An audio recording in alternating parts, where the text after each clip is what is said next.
नमस्कार विद्यार्थी मित्रांनो, भोरम एमपीएससी अकॅडमीमध्ये आपले स्वागत आहे. चॅनलवर नवीन असेल तर चॅनलला सबस्क्राईब करा, जेणेकरून तुम्हाला माहितीपूर्ण व्हिडिओ मिळत राहतील. हे पहा, बऱ्याच विद्यार्थ्यांचे कॉल येत होते, समस्या येत होती की जे बॉम्बे हायकोर्टची क्लर्कची आन्सर की आलेली आहे, त्याच्यामध्ये बघा बी सेटमध्ये 2 प्रश्न कॅन्सल झालेले आहेत आणि 2 प्रश्न कॅन्सल झालेले आहेत आणि 1 प्रश्न चेंज आहे. तर त्याचं काय कारण आहे बघा, ते आपण बघणार आहोत.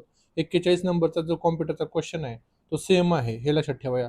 परंतु तिथे 59 नंबरचा एक क्वेश्चन आहे, तो पण कॅन्सल केलेला आहे बघा. सेट बी मध्ये कशाचा विचार करतोय आपण? फक्त सेट बी चा विचार करतोय. सेट बी मध्ये 2 प्रश्न कॅन्सल आहेत. कुठले आहेत ते, का कॅन्सल केलाय ते बघूयात आपण. आणि एक चेंज केलेला आहे, तो कॉम्प्युटरचा चेंज केलेला आहे, तो सर्वांना माहित आहे. हे सगळीकडे सेम आहे. म्हणजे बाकीच्या ए, सी आणि डी या सेटमध्ये एक कॅन्सल आहे, एक चेंज आहे. एक कुठला कॅन्सल आहे? तो सिलोजिझमचा, तो एक कॅन्सल आहे. आणि दुसरा कुठला चेंज आहे? तर तो कॉम्प्युटरचा एक चेंज आहे. मग आता दुसरं काय राहिलं ह्याच्यामध्ये? कुठला प्रश्न आहे बघा, तर तो प्रश्न आपण बघूयात. बऱ्याच जणांचे हे समजत नव्हतं त्यांना की ते बी सेटवाल्यांना मार्क का दिलाय बघा.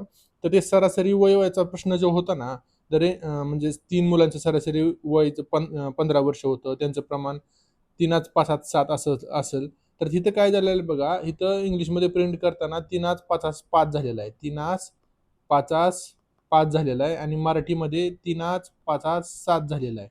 हे लक्षात ठेवायचं. या कारणामुळे ह्याचा मार्क ना बी सेटवाल्यांना, हे असं कुठं झालेलं आहे? फक्त बी सेटमध्ये झालेलं आहे. असं बी सेटमध्ये झाल्यामुळं कळालं का तुम्हाला? सरासरीचा जो क्वेश्चन आहे, 59 नंबरचा क्वेश्चन आहे, तो 59 नंबरचा जो क्वेश्चन आहे बी सेटमधला, तो कॅन्सल करून सर्वांना मार्क दिलेला आहे, हे लक्षात ठेवायचं.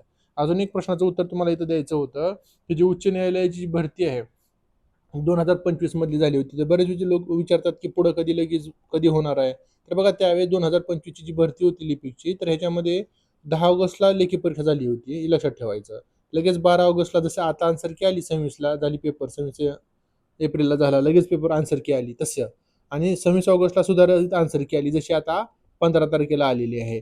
आणि 26 ऑगस्ट नंतर 18 सप्टेंबरला लगेच त्यांची चाचणीसाठी यादी प्रसिद्ध झाली होती. म्हणजे बघा, ऑगस्ट आणि त्यांनी महिना सुद्धा घेतला नाही यादीसाठी, आणि त्यासाठी यादी पब्लिश झालेली आहे. आणि नंतर स्किल टेस्ट पण झाली होती. असंच होणार आहे ह्या वर्षी पण. पटकन सगळी प्रोसेस होणार आहे. तुम्हाला 1 महिना, 1 मंथ, मॅक्स 40 दिवस मिळतील बघा टायपिंगसाठी. त्यामुळे टायपिंग करा. तुम्हाला काय वाटत असेल तर कमेंट करा.